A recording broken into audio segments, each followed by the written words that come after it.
Seringkali kami ingin seperti Tuhan, ingin berjalan di jalan Tuhan, ingin mengikuti jejak-jejak kakimu. Tetapi kami seringkali menemui kami terlalu lelah, kami terlalu malas, sehingga kami bahkan tidak bisa berjalan mengikuti Tuhan seperti yang Tuhan inginkan. Hari ini kalau kami ada di sini dan sejauh ini boleh berjalan di tahun ini, semua kena anugerah-Mu Tuhan. Kami bahkan tidak mungkin bisa mengikuti Tuhan dengan segala kesetiaan, ketaatan kami.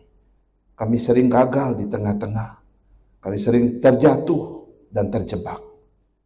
Apalagi ketika kami memikirkan hal-hal yang besar, ketika kami ingin berintegritas seperti Tuhan, itu seperti mimpi kadang-kadang. Maka itu seperti ilusi yang membuat kami berpikir tidak mungkin Tuhan. Tetapi kalau kami mencoba untuk melihat ke dalam kebenaran-Mu, apa yang tidak mungkin menjadi mungkin bagi Tuhan. Karena itu Tuhan, kami tidak boleh menyerah, tapi kami harus sekali lagi, mencoba lagi, dan terus mencoba lagi. Sehingga kami dapat sungguh-sungguh hidup seperti yang Tuhan inginkan. Sebentar firman Tuhan diberitakan, berbicaralah kepada kami dengan bebas. Biarlah Roh Kudus yang memberikan firman ini dalam hati kami masing-masing, sehingga kami hanya mendengar suara kebenaran Tuhan. Dalam nama Yesus kami berdoa. Amin. Amin. Ya, shalom Bapak Ibu sekalian.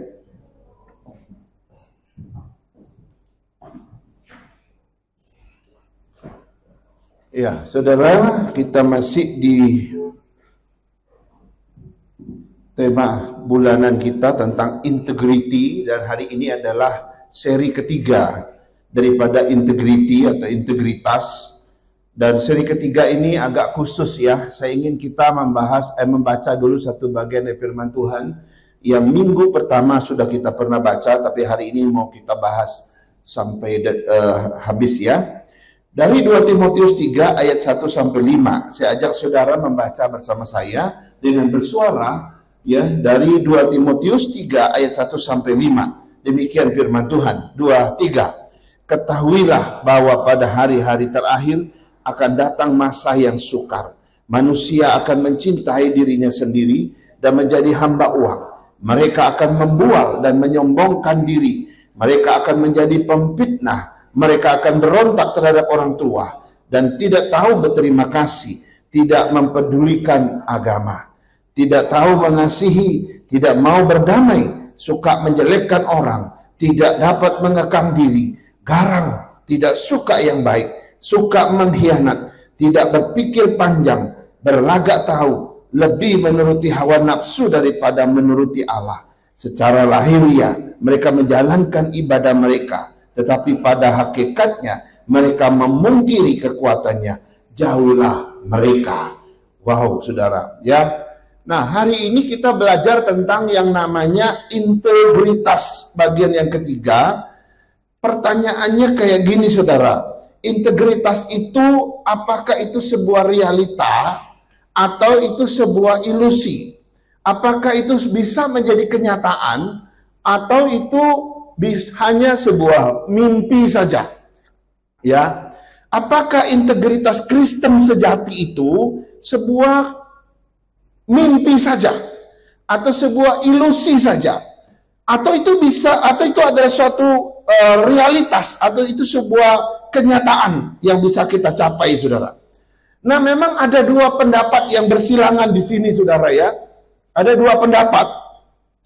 Yang pertama mengatakan, sebagian orang bilang begini, bahwa integritas Kristen yang sejati itu, ya itu bisa, itu adalah sebuah kenyataan, dan itu memang bisa menjadi kenyataan dalam hidup orang Kristen, kalau itu diperjuangkan dengan sungguh-sungguh, walaupun zaman kita makin lama makin merosot. Saya ulangi sekali lagi ya. Pendapat sebagian orang yang pertama, bahwa integritas Kristen sejati itu adalah sebuah kenyataan, sebuah realita yang benar dalam Alkitab. Dan itu bisa dicapai kalau kita berjuang dengan sungguh-sungguh, walaupun zaman kita makin lama makin merosot dan makin rusak. Kan begini ya Bapak Ibu ya, hari ini saudara, untuk menjadi orang jujur itu nggak mudah. Kenapa? Hari ini dunia itu sangat jahat. Bahkan saya pernah dengar orang yang belajar jujur dalam hidupnya, sepanjang hidupnya pun pernah jatuh dalam ketidakjujuran. Kenapa? Karena sistem di kerjaan dia memang mengharuskan demikian. Bahkan kejujuran itu kita nggak temukan di pengadilan. Kejujuran, integritas yang tertinggi itu tidak kita dapatkan di mahkamah hukum kita. Nggak ada, saudara. Maka saya bilang, realitakah itu? Itu realita, bisa dicapai, bisa, asalkan dengan perjuangan yang tinggi. Itu pendapat sebagian orang. Tapi ada sebagian pendapat yang mengatakan begini, bahwa integritas Kristen yang sejati itu tidak mungkin jadi kenyataan.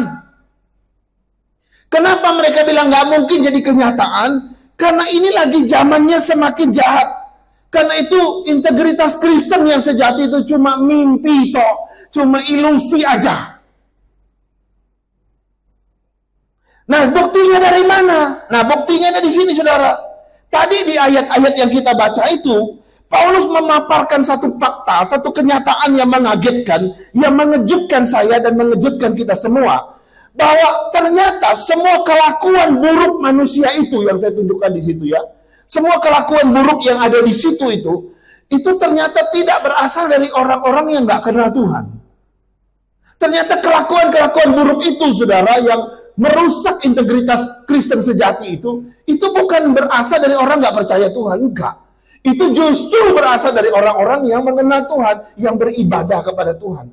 Tadi orang itu disebut mencintai dirinya sendiri, pemfitnah, tukang berontak terhadap orang tua, tidak tahu berterima kasih, tidak mempedulikan agama, tidak tahu mengasihi, tidak mau berdamai, suka menjelekkan orang, tidak dapat mengekang diri, garang, tidak suka yang baik, suka mengkhianat, berlagak tahu, ya, tidak berpikir panjang, lebih menuruti hawa nafsu daripada Allah. Ini di siapa? Ini dari mana? Ini orang yang bagaimana? Paulus bilang, itulah yang ditulis dalam ayat 5. Secara lahiriah mereka menjalankan ibadah mereka, tapi pada hakikatnya mereka memungkirinya. Artinya apa? Orang-orang yang integritasnya sudah hancur ini, itu bukan berasal dari orang yang nggak percaya Tuhan. Ternyata ini berasal dari orang yang sudah mengenal Tuhan dan percaya Tuhan. Berarti ini bisa jadi kita dong. Bisa, saudara. Jangan-jangan kita ini nampaknya beribadah, kita sangat rajin ke gereja, menyembah Tuhan, memuji Tuhan gitu ya. Tapi integritas kita habis, saudara. Hancur, roboh, berantakan. Semuanya ada di situ. Kalau kita nggak usah tanya, kalau orang nggak kenal Tuhan, udah pasti integritas nggak ada. Integritas Kristen sejatinya pasti nggak melekat pada dia, karena memang dia bukan kenal Tuhan. Tapi yang disebutkan di sini, yang dituliskan oleh Rasul Paulus, itu orang yang beribadah, saudara. Nah, orang yang beribadah itu siapa? Yaitu orang yang mengenal Tuhan, yaitu kita. Akhirnya kita menemukan satu teori, saudara, tentang yang namanya ilusi, ya, dan yang namanya realita. Nah, saya mau pelan-pelan di sini ya. Pada umumnya orang berpikir, ya ilusi dan realita, kenyataan, itu dua hal yang berbeda. Ini pada umumnya, ya pada umumnya. Misalnya, kalau itu adalah ilusi, maka itu pasti bukan kenyataan. Itu bukan realita. Atau kalau itu realita atau kenyataan, maka itu pasti bukan ilusi. Nangkap ya maksudnya? Jadi kalau kita bilang ilusi, berarti ini bukan kenyataan. Kalau kita bilang ini kenyataan atau realita, berarti ini bukan ilusi. Itu maksudnya. Itu dua hal yang selalu dipertentangkan orang dan memang berbeda. Tetapi berdasarkan fakta yang kita baca dalam 2 Timotius pasal 3 tadi, ternyata saudara, antara realita dan ilusi itu tidak selalu bertentangan, saudara. Jadi antara realita dan ilusi itu hampir dekat, saudara ya. Ilusi seakan-akan bisa jadi kenyataan, atau kenyataan seakan-akan juga ilusi gitu ya, antara seperti ilusi gitu ya. Saya rasa nanti kita sampai di situ ya. Nah, yang menarik begini, tidak selalu ilusi itu berasal dari pikiran kosong manusia, Tidak selalu ilusi itu berasal dari imajinasi manusia. Enggak selalu. Ya. Ternyata sebagian ilusi atau mimpi itu justru berasal dari kenyataan. Itu yang menarik. Tidak selalu dari imajinasi manusia, tidak selalu dari pikiran kosong manusia. Ilusi ternyata juga bisa berasal dari persepsi kenyataan, saudara. Contohnya ini, ya siapa yang di sini waktu kecilnya seneng nonton film animasi SpongeBob? Ayo, bos ini suci semua ya nggak pernah nonton SpongeBob ya? Pernah nonton SpongeBob? Nah, SpongeBob itu ilusi atau kenyataan, realita? Ilusi kan? Tapi ilusi kok bisa ngomong-ngomong? Dibikin seperti sebuah kenyataan kan? Padahal itu ilusi. Tapi itu berangkat, sebenarnya ilusi yang diangkat dari realita. Realitanya apa? Karena di rumah kita ada spong, tempat kita menyuci piring, betul? Realitasnya itu kan? Lalu realitas yang spong, tempat kita nyuci piring itu, oleh seorang yang hebat, lalu diubah itu menjadi sebuah karakter, seolah-olah itu menjadi sebuah kenyataan. Padahal itu ilusi. Jadi ternyata ilusi juga bisa berangkat dari persepsi dari yang namanya realita atau kenyataan, saudara. Bisa, ya, karena kita bisa melihat contoh yang seperti itu, gitu kan? Nah, ada satu masalah yang bisa terjadi dengan ilusi. Kalau ilusi itu diberikan persepsi kenyataan yang jahat, yang jelek, maka itu menyesatkan. Tapi kalau ilusi itu diberikan persepsi kenyataan yang baik, maka itu bagus. Misalnya kamu mau membuat karakter nih.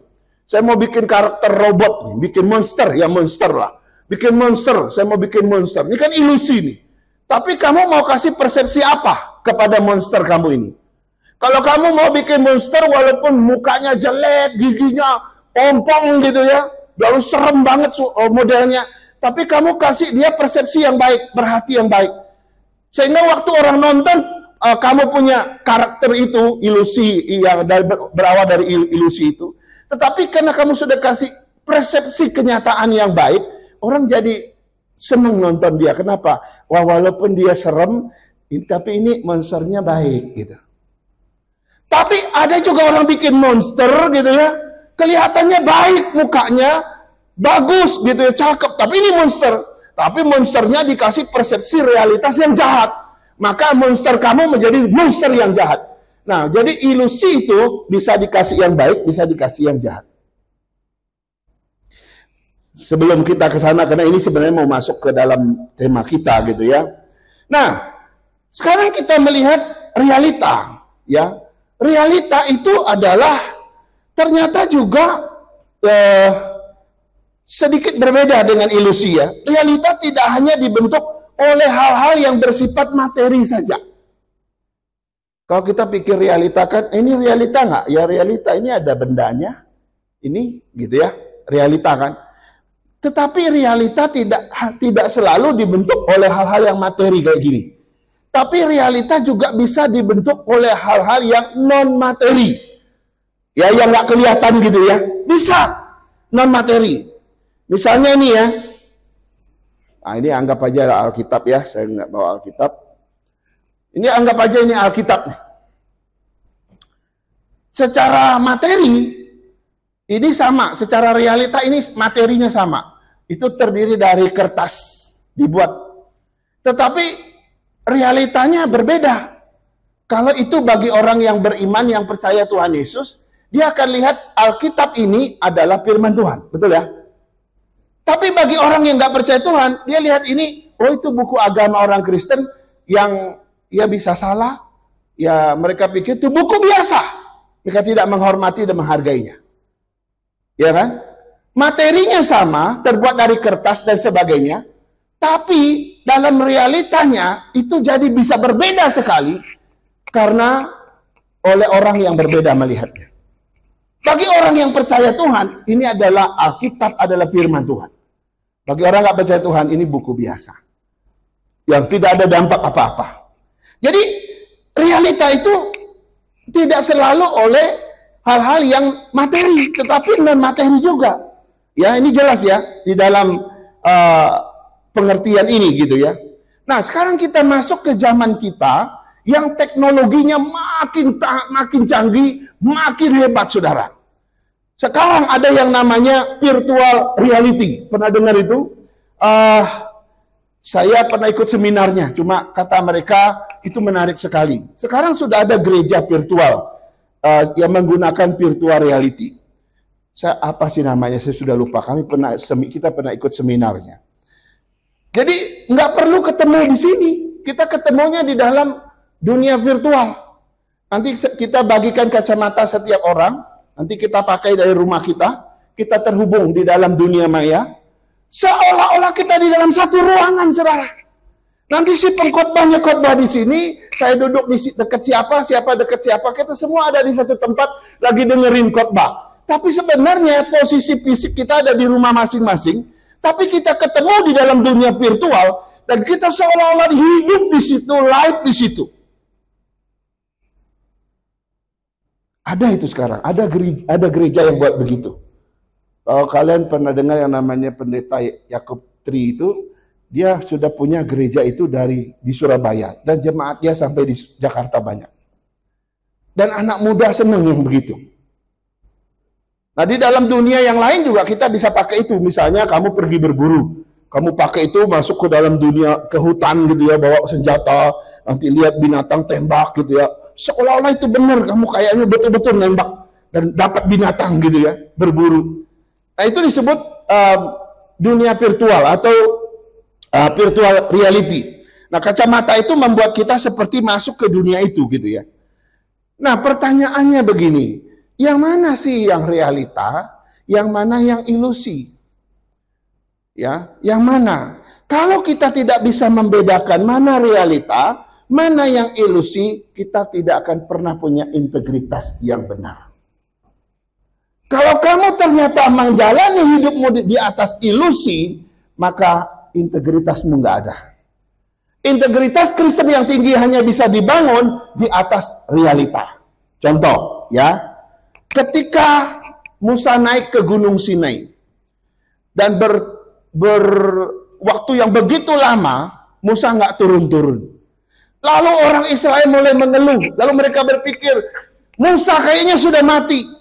Mereka datang kepada Harun. Harun, Musa mungkin sudah mati. Ayo Harun, kita buat Tuhan untuk kita. Gambarkan apa Tuhan yang memimpin kita selama ini. Mari kita bikin. Hanya mereka kumpulin emas semua ya. Jadikanlah satu patung lembu emas. Lalu mereka bilang, inilah Tuhanmu yang membawa engkau keluar dari Mesir. Saudara, mereka saat itu lagi sedang di Gunung Sinai.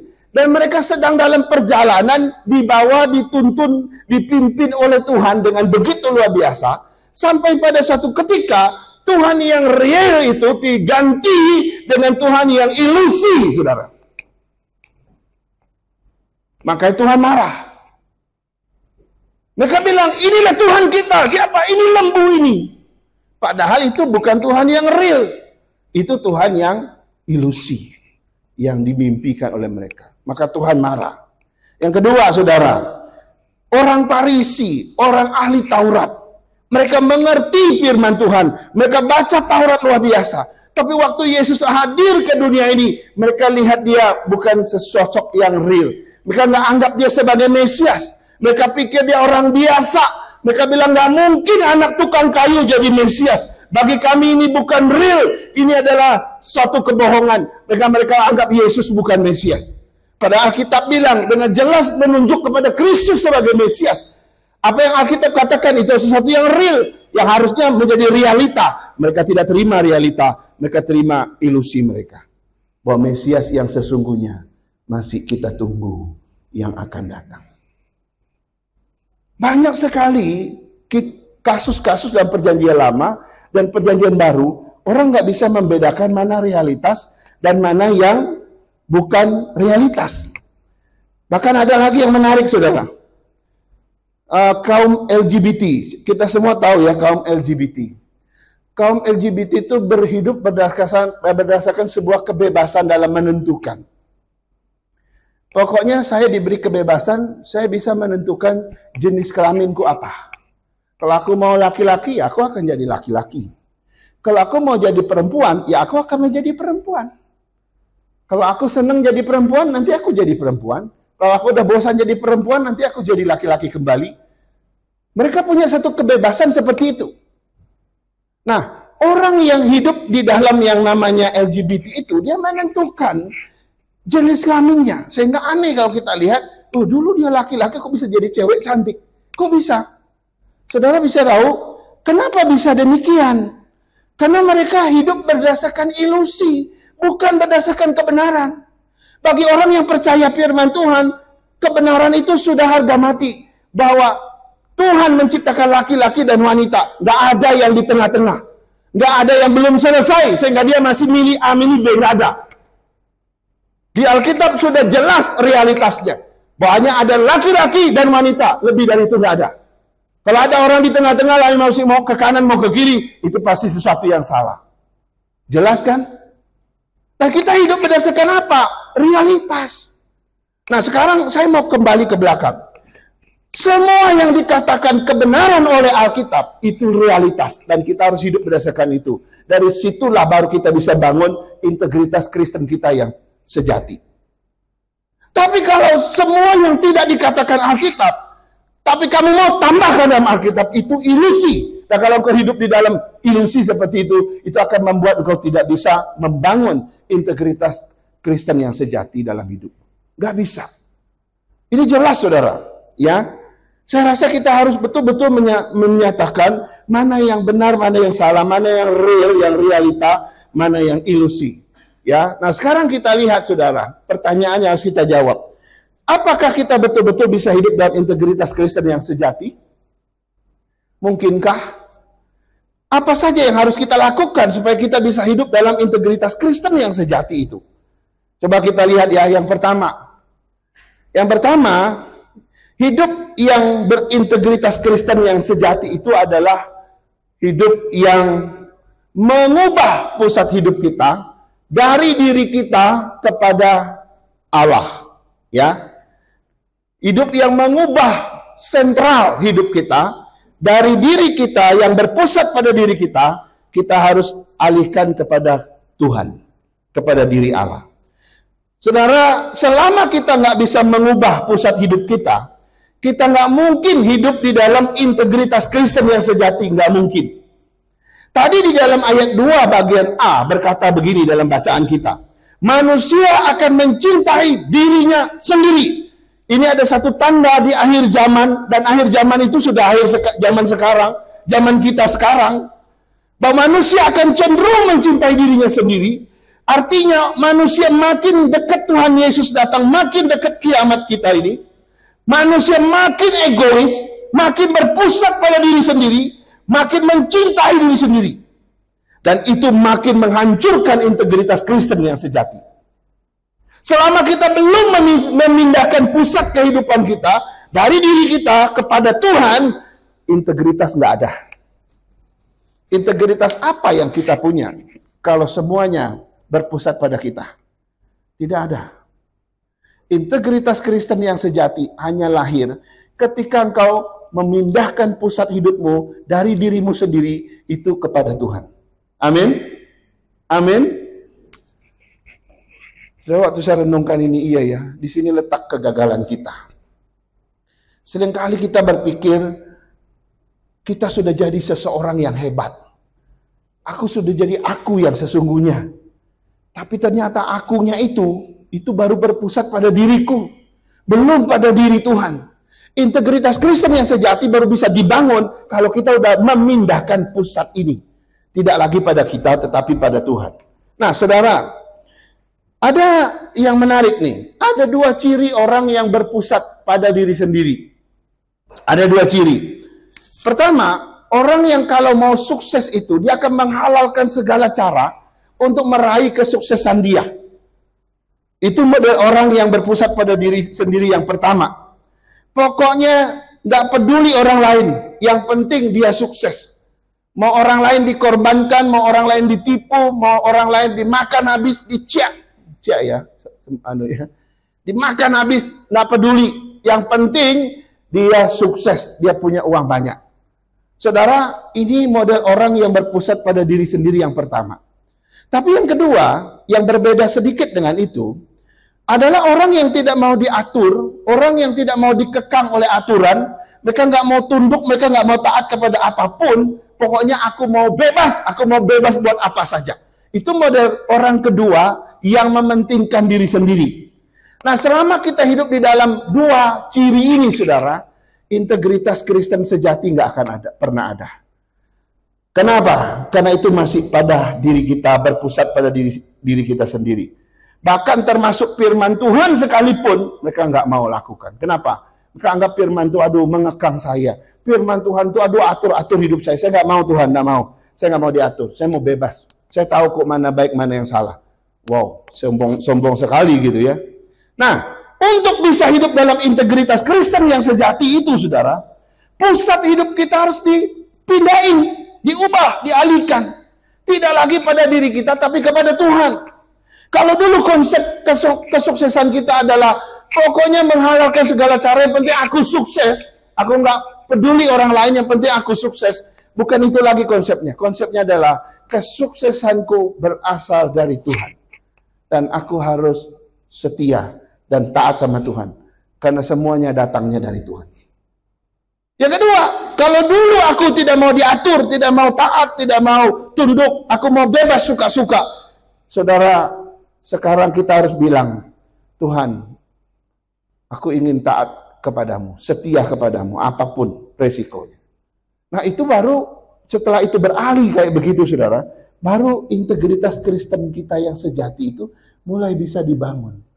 Jadi jangan heran, saudara, kalau orang di luar sana itu jadi tukang bohong, tukang tipu, tukang korupsi, orang nggak kaget. Tapi kalau orang Kristen yang taat, ya korupsi, ya tukang tipu, tukang bohong, bahkan tukang ngejahatin orang kaget. Kenapa?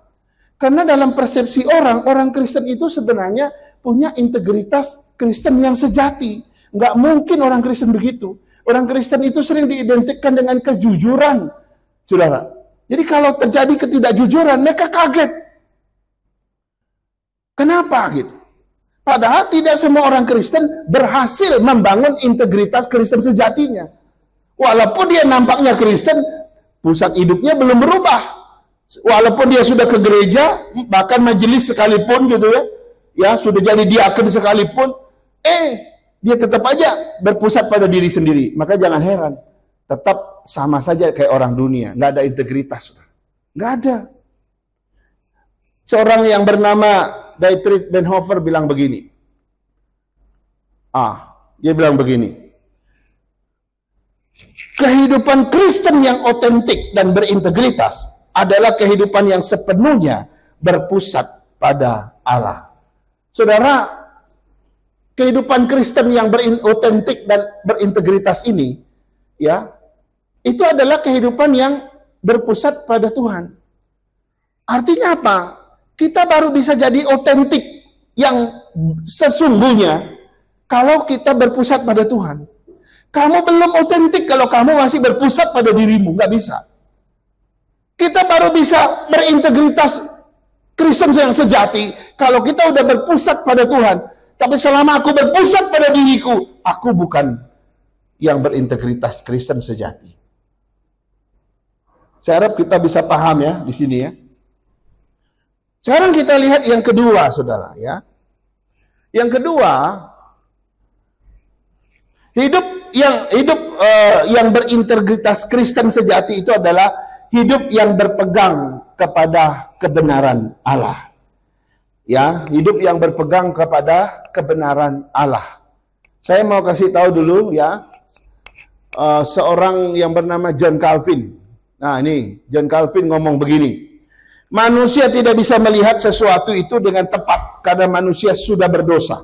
Ia seperti orang tua yang sudah rabun matanya sehingga tidak bisa melihat dengan jelas. Manusia tidak bisa membedakan mana kebenaran dan mana ketidakbenaran, mana realita dan mana ilusi.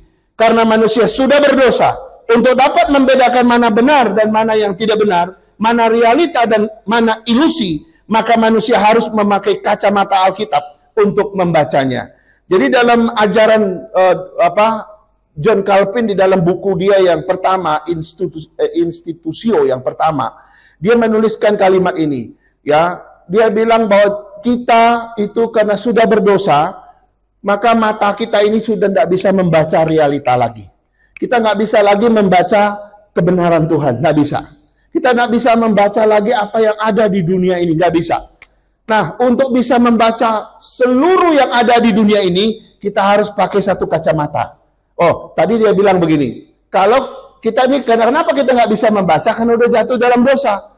Karena sudah jatuh dalam dosa, kita seperti orang tua yang matanya udah rabun, nggak bisa lihat lagi. Kita lihat bayang-bayang gitu ya. Papa saya sekarang mungkin usianya sudah 84 tahun. Dia setiap minggu pakai perahu kecil masuk dalam sungai-sungai, saudara ya. Sungai-sungainya itu sungai kecil yang hanya bisa cuma 2-3 perahu yang sampan yang bisa berhadapan. Tapi dia pakai mesin ketinting kalau di daerah kami itu ya. San-san mungkin tahu ya. Jadi masuk sungai gitu ya. Matanya itu sudah rabun. Saya sering mendengar mereka dua bilang, sudah beberapa kali itu nabrak pinggir sungai, tahu ya. Pikirnya celah. Yang di depan ini kan jaga gitu ya. Kita mau nabrak. Dia pikir, nah itu celah itu. Sekali ya ditabrak tuh pohon, saudara. Bisa kayak gitu tuh. Sudah rabun, saudara. Nggak bisa lagi melihat jauh. Dekat itu baru bisa, tapi jauh nggak bisa. Karena dosa, kita nggak bisa membaca lagi, membedakan mana benar, mana yang salah. Nah, John Calvin dengan ajaran dia yang sangat menarik. Dia bilang, satu-satunya cara harus pakai kacamata. Dan kacamata yang bisa membuat jernih kita membaca adalah Alkitab. Alkitab adalah kacamata untuk melihat mana yang benar, mana yang salah. Jadi, firman Tuhan harus menjadi satu pegangan kita, sehingga kita tidak mudah terjatuh dan terjebak, saudara.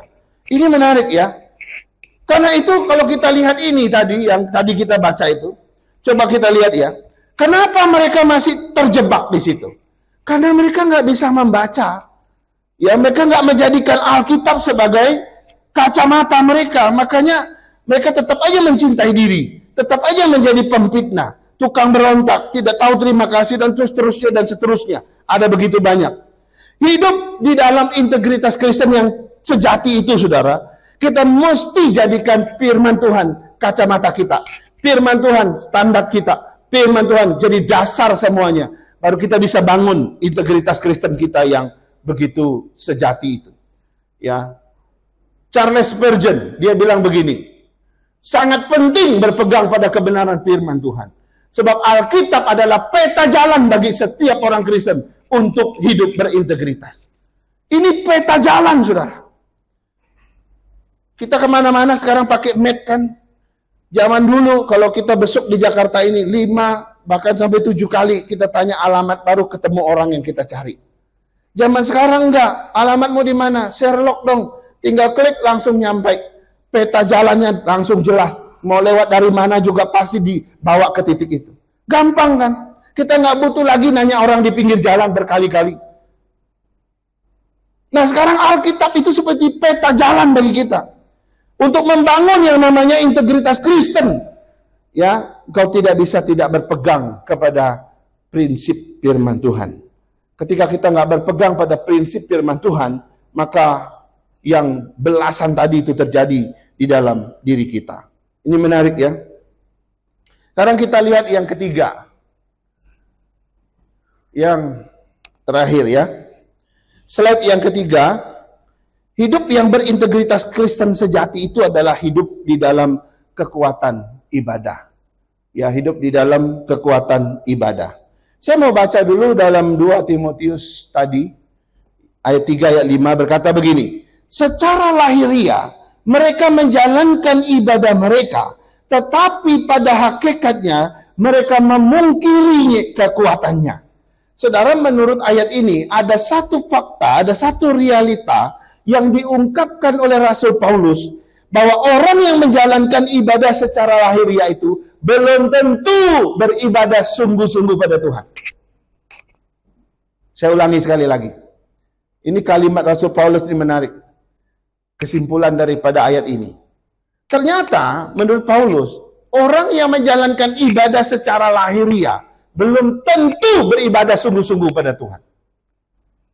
Sekarang kita datang ke gereja kan, kita beribadah secara lahiriah. Secara lahiriah itu kayak apa sih? Kayak gini saudara ya.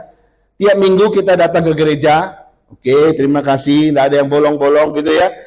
Kita menyanyi memuji Tuhan, itu lahiriah nggak? Lahiriah, karena kita membuka suara, kita bergerak gitu ya. Kita berdoa, itu lahiriah nggak? Lahiriah juga, ya kita lakukan secara lahiriah. Kita dengar firman Tuhan, pasang telinga, pasang hati kita, mendengarkan firman Tuhan secara lahiriah juga gitu ya. Kita mengakui dosa-dosa kita, tadi sudah dipimpin oleh MC kita, lahiriah. Mengucapkan pengakuan iman, ya yang suara kita keluar, lahiriah. Itu semua yang dimaksudkan oleh Rasul Paulus, saudara. Kalau kita cuma melakukannya secara lahiriah maka kita belum tentu beribadah kepada Tuhan dengan sungguh-sungguh.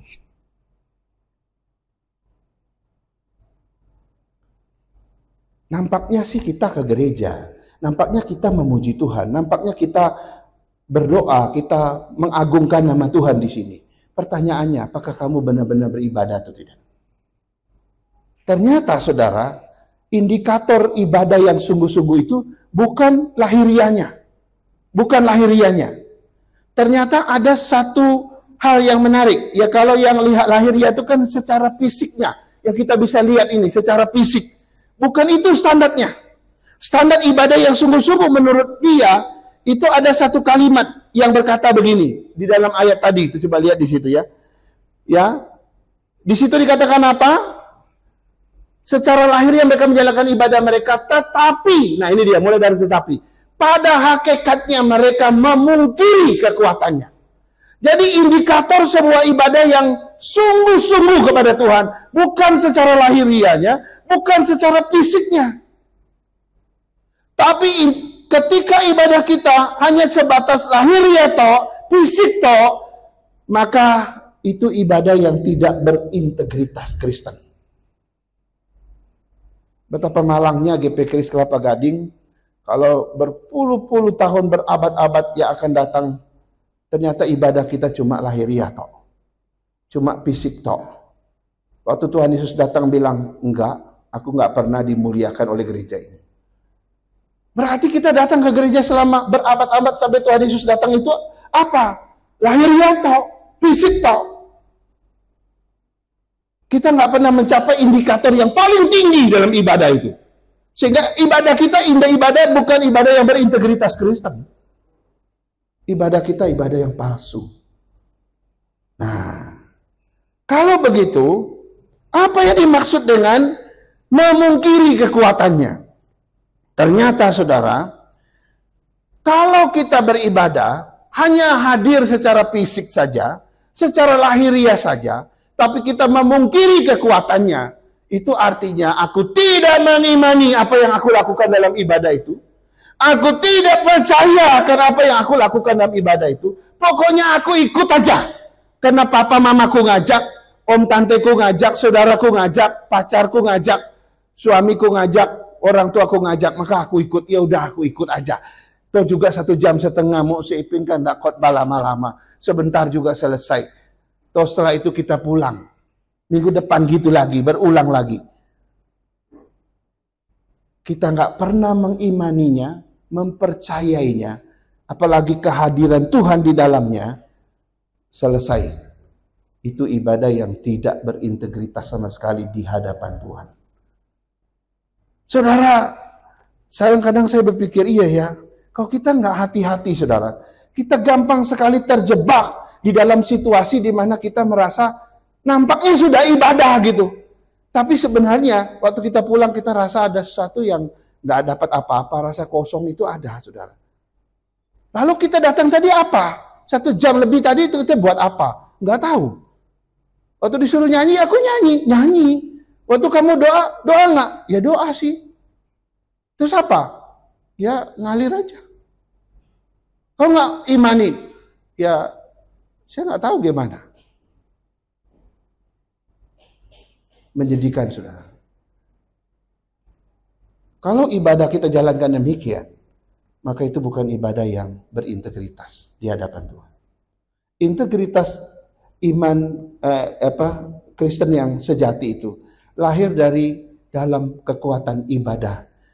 Artinya begini, kalau di depan hadirat Tuhan, kamu bisa begitu berintegritas, begitu otentik di hadapan Tuhan, tidak ada kepalsuan, barulah kamu bisa hidup di dunia ini dengan otentik, dengan tidak rusak di dalam disintegritas. Anggap maksud saya? Saya ulangi sekali lagi, saudara, karena ini tekanan yang paling penting. Kalau di dalam ibadah kita bisa otentik di hadapan Tuhan, kita bisa menyembah di dalam integritas Kristen yang tinggi, kita sungguh-sungguh percaya dan mengimaninya. Kalau di depan Tuhan kau bisa seperti itu, barulah kau di dalam dunia kau bisa hidup dalam integritas Kristen yang luar biasa. Kau menjadi orang Kristen yang otentik luar biasa.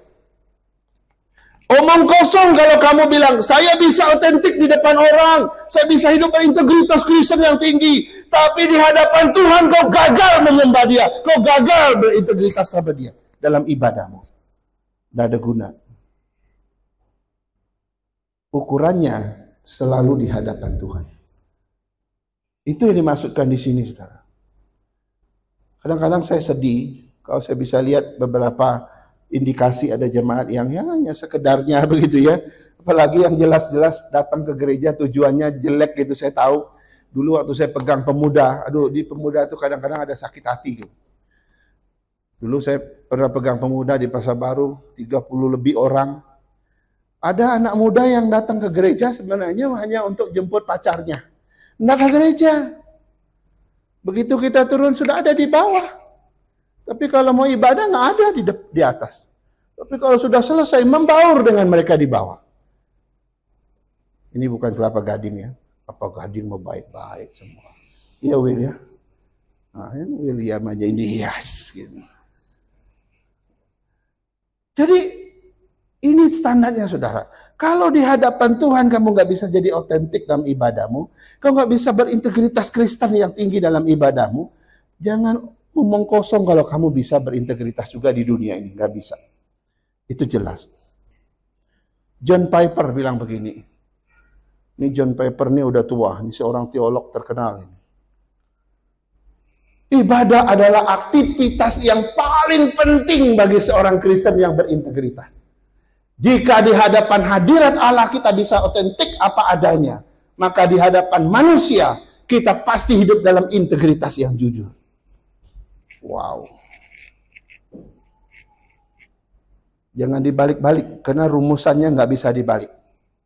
Kalau aku bisa integritas di depan manusia, otentik di depan manusia, aku juga pasti bisa integritas di depan Tuhan. Omong kosong. Tidak ada yang dimulai dari manusia baru kepada Tuhan. Tidak ada. Harus dari Tuhan baru kepada manusia. Itu baru begini. Kalau begitu, integritas Kristen kita yang sejati itu hanya dibangun dari 3 cara itu. Ya, berdasarkan teks ini. Kiranya Tuhan menolong kita. Saya harap kita memikirkan baik-baik ibadah kita yang sungguh-sungguh. Jangan cuma lahiriah. Kita memungkiri kekuatannya. Dan kita mengimani setiap kita lakukan. Waktu kita nyanyi dengan sungguh-sungguh. Imani kata-kata yang kau nyanyikan. Dengarkan firman Tuhan. Imani setiap firman yang kau dapatkan. Waktu engkau doa-doa dengan sungguh-sungguh. Kau imani apa yang kau kata-katakan. Dan semuanya pengakuan imanmu, persembahanmu kau lakukan dengan penuh iman. Itulah integritas Kristen kita. Kita berdoa. Bapa, terima kasih. Hati kami tertegur. Hati kami terganggu Tuhan. Selama ini kami simpan rasa nyaman pada diri kami. Selama ini kami berpikir kami sedang di jalan yang benar.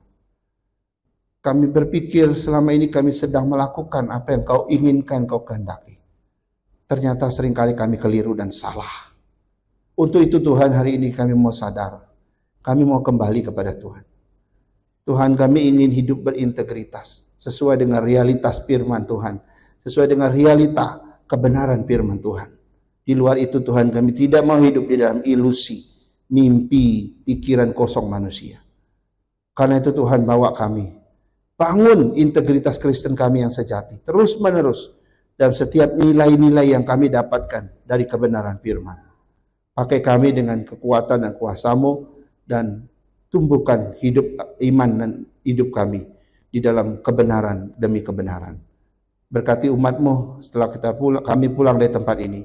Kami akan pulang menjadi orang yang berintegritas Kristen yang sejati. Kami tidak akan menjadikan dunia jadi ukuran, tapi Tuhanlah yang menjadi ukuran kami. Dalam nama Yesus kami berdoa. Amin. Amin.